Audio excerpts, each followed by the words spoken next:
Field marshal Asim Munir کا بلوچستان کی ضلع جوب کا دورہ، فرنٹ لائن پر جوانوں کے ساتھ عید الاضحیٰ منائی، نماز عید کی ادائیگی، ملک کے امن و استحکام اور شہداء کے لیے خصوصی دعائیں کی گئیں۔ فیلڈ مارشل نے افسران اور جوانوں سے ملاقات میں ان کے بلند حوصلے اور پیشہ ورانہ تیاری کو سراہا، کہا کہ پاک فوج دشمن کے حمایت یافتہ دہشت گردی نیٹ ورکس کے خلاف مکمل طور پر الرٹ ہے۔ آرمی چیف نے حالیہ کوئٹہ دہشت گرد حملے کو بھارتی حمایت یافتہ فتنہ ہندوستان کی کارروائی قرار دیا، واضح کیا کہ ایسے بزدلانہ حملے قوم اور افواج پاکستان کے عزم کو کمزور نہیں کر سکتے۔ بلوچستان میں امن کے قیام کے لیے پاک فوج قانون نافذ کرنے والے اداروں کے ساتھ مکمل ہم آہنگ ہے۔ فیلڈ مارشل نے یادگار شہداء پر حاضری دی اور پھول چڑھا کر خراج عقیدت پیش کیا۔ ملک بھر میں عید الاضحیٰ مذہبی جوش اور خروش سے منائی جا رہی ہے۔ اسلام آباد، کراچی، لاہور، کوئٹہ، پشاور سمیت دیگر شہروں میں نماز عید کے چھوٹے بڑے اجتماعات، عالم اسلام کی سربلندی، ملک کی ترقی و خوشحالی، فلسطینی اور کشمیری مسلمانوں کے لیے دعائیں، سنت ابراہیمی کی پیروی میں قربانی کے سلسلہ جاری، کہیں گائے کٹی تو کہیں بکرے ذبح ہوئے، کہیں دمبے اور اونٹ قربان کیے گئے۔ شہری اللہ کی راہ میں انفرادی اور اجتماعی قربانیاں کر رہے ہیں۔ جی ٹی وی نیوز کی جانب سے اہل وطن کو عید کی مبارکباد۔ سنت ابراہیمی ادا کرنے کے بعد دعوتوں کی تیاری، خواتین کا مشن کچن شروع، مزے مزے کے پکوانوں کی تیاری۔ پہلے روز خواتین نے گھروں پر کلیجی تیار کی، بچوں کی فرمائش پر مٹن کڑھائی اور بریانی بھی بنائی۔ خواتین کا کہنا ہے کہ عید کے پہلے روز گھروں میں زیادہ تر کلیجی پسند کی جاتی ہے۔ میرا دمبا حلال ہو چکا ہے، میں بہت خف ہوں، میں اس کو کھانا کھلاتا تھا۔ بکرا ہم نے لیا تھا، خوب اس کی خدمت کی تھی، اب ہم نے اس کو قربانی کر دی ہے، اب ہمیں بہت دکھ ہو رہا ہے۔ میرا بابا میرے لیے چھوٹا بکرا لایا تھا، میں نے اس کو پال کے بڑا کیا، وہ آج قربان ہو گیا، مجھے بہت دکھ ہو رہا ہے۔ آج ہمارا دل خف ہے، اللہ کے نام سے قربان ہو گئی، ہم اس کا خیال رکھتے تھے، اس کو چکر دیتے تھے۔ اس کے عید قرباں پر بچوں کے چہروں پر اداسی چھا گئی، معصوم خدمت گزار اپنے پیارے جانوروں کو یاد کرنے لگے، کہتے ہیں کہ جانوروں سے بہت پیار ہو گیا تھا، اب ان کی قربانی کے بعد دل نہیں لگ رہا۔ عید کی دعوتیں اڑائیں لیکن اعتدال کا دامن نہ چھوڑیں، گوشت اور چٹپٹے پکوانوں پر ہاتھ ہلکا رکھیں، گرم موسم میں زیادہ گوشت کھانے سے بدہضمی ہو سکتی ہے، ماہرین صحت کا انتباہ، ہاضمے کو بہتر بنانے کے لیے پھل، ادرک اور گڑ کا استعمال کریں۔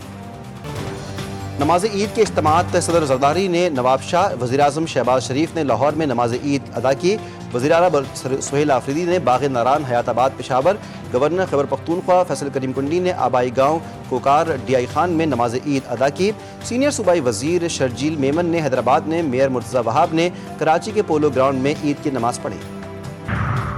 عید الاضحیٰ ہمیں قربانی، ایثار، ہمدردی اور انسانیت کی خدمت کا درس دیتی ہے۔ صدر زرداری اور وزیراعظم شہباز شریف کی امت مسلمہ کو عید کی مبارکباد۔ خصوصی پیغام میں صدر آصف زرداری نے کہا کہ نفرت اور تقسیم کے بجائے محبت، برداشت اور مکالمے کو فروغ دیں، مایوسی کے اندھیروں کو خدمت، علم، محنت اور اتحاد کی روشنی سے شکست دے سکتے ہیں۔ وزیراعظم شہباز شریف نے خصوصی پیغام میں کہا، حقیقی ایمان یہی ہے کہ انسان اپنے ذاتی مفادات کو اعلیٰ مقاصد کے لیے قربان کرے، شہداء کی قربانیاں وطن عزیز کا فخر ہیں۔ وزیر اعلیٰ پنجاب مریم نواز کی بھی امت مسلمہ کو عید الاضحیٰ کی مبارکباد، افواج پاکستان کے جوانوں کو خراج تحسین پیش کیا۔ عید الاضحیٰ کے موقع پر مسلح افواج کی قیادت کا خصوصی پیغام، field marshal Asim Munir, naval chief اور ایئر چیف کا قوم کے لیے نیک تمناؤں کا اظہار، قوم کے لیے امن، ترقی اور اتحاد کی دعا کی۔ مسلح افواج نے شہداء، قانون نافذ کرنے والے اداروں اور شہریوں کو خراج تحسین پیش کیا۔ وزیر اعظم پاکستان میاں شہباز شریف اور فیلڈ مارشل سید عاصم منیر مبارکباد کے مستحق ہیں۔